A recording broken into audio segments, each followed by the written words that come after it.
भारत की डेमोग्राफी बदलने के लिए बड़े प्लान्ड वे में हर साल हजारों की संख्या में बहन बेटियों को ट्रैप किया जा रहा है।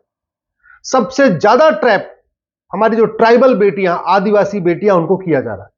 चाहे वो झारखंड हो, चाहे वो उड़ीसा का ट्राइबल एरिया हो, चाहे वो छत्तीसगढ़ का ट्राइबल एरिया हो, चाहे वो गुजरात का ट्राइबल एरिया हो, बड़े प्लान्ड वे में ट्राइबल बेटियों को लालच देके, धोखा देके, शादी का झांसा देके, अलग अलग तरीके से उनको कोशिश ये हो रही है कि उनका कन्वर्जन हो जाए, उनसे निकाह कर लिया जाए और उनको धर्मांतरित कर दिया जाए। और जो बेटी उसका विरोध करती है उसका हालत आप पहले देख चुके हैं। नेहा जैसी हालत होती है, चाकू से गोद दिया जाता है। श्रद्धा जैसी हालत होती है, टुकड़े टुकड़े काट के उसको जो है 55 टुकड़े कर दिए जाते हैं।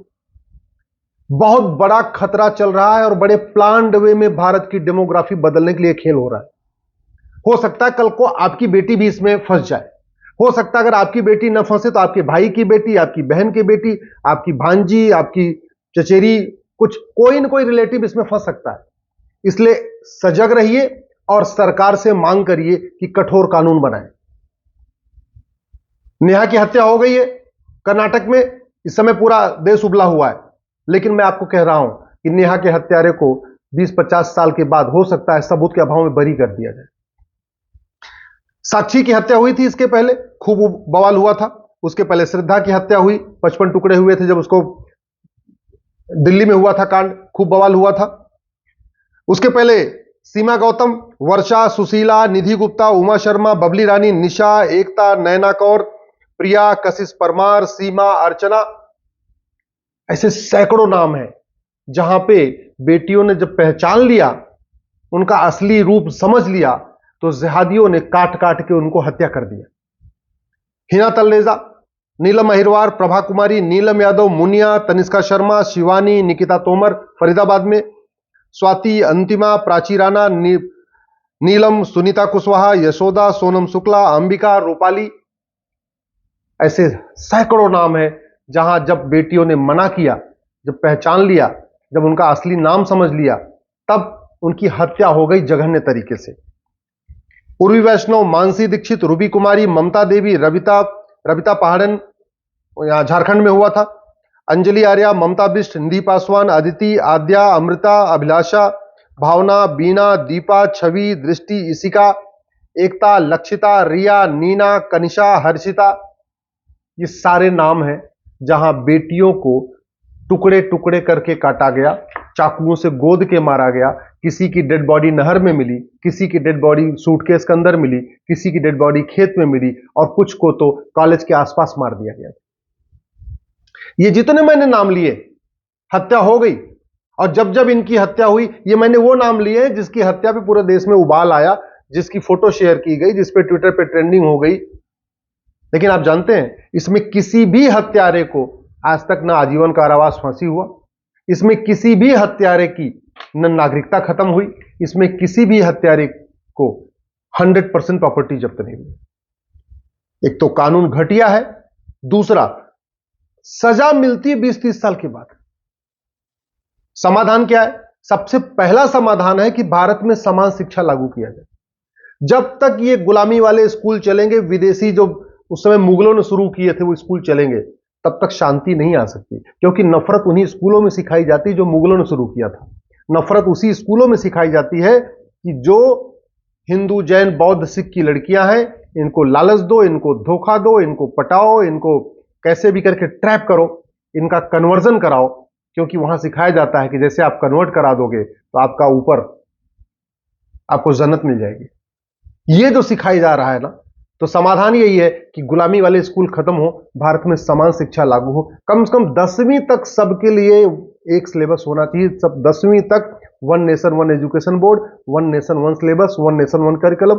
ठीक है, बंगाल वाला बंगाली में पढ़ेगा, गुजरात वाला गुजराती में पढ़ेगा, महाराष्ट्र वाला मराठी में पढ़ेगा, लेकिन सिलेबस और करिकुलम अलग नहीं होना चाहिए। दूसरा, कठोर कानून बनाना पड़ेगा। जो आदमी हेट क्राइम करेगा, जो आदमी धोखे से किसी बच्ची के साथ व्यवहार करेगा, जो आदमी धोखा देके, लालच देके, पहचान छुपा के, अपना रूप बदल के, अपनी भाषा बदल के, जो भी है लब जिहाद करेगा, उसकी 100% प्रॉपर्टी जब्त होगी, उसकी सिटीजनशिप खत्म होगी और कम से कम आजीवन कारावास होगा। कम से कम कम से कम 20 साल की सजा होगी। ये कानून बनाना पड़ेगा, उसके पहले कुछ नहीं होगा, याद रखिए। क्योंकि कोर्ट में जो सजा होती है वो ट्विटर ट्रेंडिंग के आधार पर नहीं होती है, नेताओं के भाषण के आधार पर नहीं होती। कोर्ट में जो सजा होती है वो धरना प्रदर्शन के आधार पर नहीं होती। कोर्ट में जो सजा होती है वो फेसबुक पर फोटो शेयर करने के आधार पर नहीं होती। कोर्ट में जो सजा होती है वो कानून में लिखा क्या है ना, उसके आधार पर होती है। हजारों बेटियों को धोखे से कन्वर्ट कर दिया गया, हजारों बेटियां लव जिहाद की शिकार हो चुकी है, हजारों बेटियों की हत्या भी हो चुकी है, लेकिन आज तक किसी की प्रॉपर्टी जब्त नहीं हुई, किसी की नागरिकता खत्म नहीं हुई, किसी को आजीवन कारावास फांसी नहीं हुआ। क्यों? क्योंकि कानून में नहीं है। सीधी सी बात है। अगर हम चाहते हैं कि वास्तव में हमारी बेटियां बचे, बेटियां अगर हमारी बचे, उसके लिए सबसे ज्यादा जरूरत है one nation one penal code. पूरे देश के लिए एक कानून, जितने भी अपराध हैं किसी भी तरीके के, चाहे लव जिहाद हो, चाहे धर्मांतरण हो, चाहे घुसपैठ हो, हत्या हो, कॉन्ट्रैक्ट किलिंग हो, जो भी अपराध है उसकी एक किताब होनी चाहिए, one nation one penal code. दूसरा, one nation one police code बनाना पड़ेगा। अभी बंगाल की पुलिस संदेश खाली में एफआईआर ही नहीं करती, केरल की पुलिस बिल्कुल पीएफआई वालों का समर्थन करती है, यूपी की पुलिस बुलडोजर चलाती है। हमें ऐसा नहीं चाहिए। हम चाहते हैं पूरे देश की पुलिस बुलडोजर चलाए। हम चाहते हैं पूरे देश की पुलिस यूपी पुलिस की तरीके इस समय अपराधियों के ऊपर टूट पड़े। वो तभी हो सकता है जब भारत में one nation one police code हो। अगर हम चाहते हैं कि भारत में जल्दी जल्दी मुकदमा डिसाइड हो, तो सबसे पहले झूठी गवाही को गंभीर अपराध घोषित करना पड़ेगा, झूठे बयान को गंभीर अपराध घोषित करना पड़ेगा, झूठे एफिडेविट को गंभीर अपराध घोषित करना पड़ेगा, झूठ बोलने को गंभीर अपराध घोषित करना होगा, झूठे मुकदमे को गंभीर अपराध घोषित करना होगा। यानी झूठ बोलने पे 10 से 20 साल की सजा का कानून बनाना पड़ेगा। और दूसरा, नार्को पॉलीग्राफ ब्रेन मैपिंग कानून बनाना पड़ेगा, जिससे जल्दी से जल्दी सच सामने आ जाए। क्योंकि जो हत्यारा है, जो जिहाद करता है, वो सच बोलेगा नहीं। पुलिस को उसको कितना भी पीट ले, सच नहीं बोलेगा। तो सच उगलवाने का सबसे बढ़िया तरीका है नार्को पॉलीग्राफ ब्रेन मैपिंग कानून बनाया जाए। और one nation one judicial code, जजों की मनमानी रोकने के लिए one nation one judicial code, ये जज के लिए मैंडेटरी होना चाहिए। आपको हर हफ्ते तारीख, हर हफ्ते में एक तारीख देना है, प्रत्येक सप्ताह डेट उसकी फिक्स करनी है, और 10 डेट, 12 डेट, 15 डेट पे मुकदमे को खत्म करना है। Police one nation one police code लागू करना पड़ेगा, पुलिस चार्टर लागू करना पड़ेगा, पुलिस के लिए मैंडेटरी करना पड़ेगा। आपको 1 घंटे के अंदर एफआईआर करना है और 1 महीने के अंदर जांच पूरी करना है। और यह हो सकता है 1 महीने के अंदर जांच आराम से पूरी हो सकती है, जब कानून में मोबाइल की रिकॉर्ड, मोबाइल की लोकेशन, मोबाइल की chatting, narco test, polygraph test, brain mapping, इन सबको कानून बना के सबको लीगलाइज कर दिया जाए। अभी narco polygraph brain mapping test में जो सच सामने आ भी जाएगा, वो भी कानून के हिसाब से मैंडेटरी नहीं है, उसको एविडेंस नहीं माना जाता। इसलिए जितने भी इलेक्ट्रॉनिक एविडेंस हैं, जितने भी इलेक्ट्रॉनिक फॉर्म है, टेक्नोलॉजी का यूज करने चाहिए सच को पकड़ने के लिए। और दूसरा, ये जुडिशियल चार्टर, आपको हर हफ्ते तारीख देना है और 10 डेट, 15 डेट, 20 डेट, जितना भी चाहिए, साल भर के अंदर फैसला करना ही करना है। यही तरीका है अपराध रोकने का। नहीं तो ऐसे ही कभी नेहा की हत्या होगी, कभी सुशीला की हत्या होगी, कभी मनीषा की हत्या होगी, कभी आद्या की हत्या होगी, एक के बाद एक हत्याएं होती रहेंगी।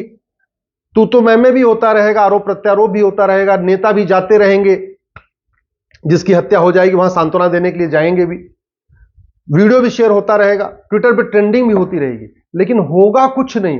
अपराध तब खत्म होगा जब भय होगा, शिक्षा ऐसी हो जो संस्कार दे, और कानून ऐसा हो, जुडिशियल सिस्टम ऐसा जो भय पैदा करे। सवाल यह है कि जिस तरीके से भारत में बहन बेटियों को लव जिहाद में फंसाया जा रहा है, ऐसा चीन में क्यों नहीं फंसाया जाता, ऐसा सिंगापुर में क्यों नहीं फंसाया जाता, ऐसा कोरिया में क्यों नहीं फंसाया जाता? जानते हैं, क्योंकि उनका कानून इतना कठोर है ना, भय बहुत तगड़ा है वहां पे। चीन में कानून का भय है, इसलिए वहां पे लव जिहाद नहीं होता। सिंगापुर में कानून का खौफ है, इसलिए लव जिहाद नहीं होता। कोरिया में कानून का खौफ है, इसलिए लव जिहाद नहीं होता। भारत का कानून घटिया है, न्यायिक व्यवस्था सड़ी हुई है, यहां मुकदमे का फैसला कम होता है, तारीख पे तारीख ज्यादा होती है, इसलिए हमारी बहन बेटियों को उठाया जा रहा है, बहन बेटियों की हत्या हो रही है, डेमोग्राफी बहुत तेजी के साथ बदल रही है, हिंदुओं की संख्या कम होती जा रही है।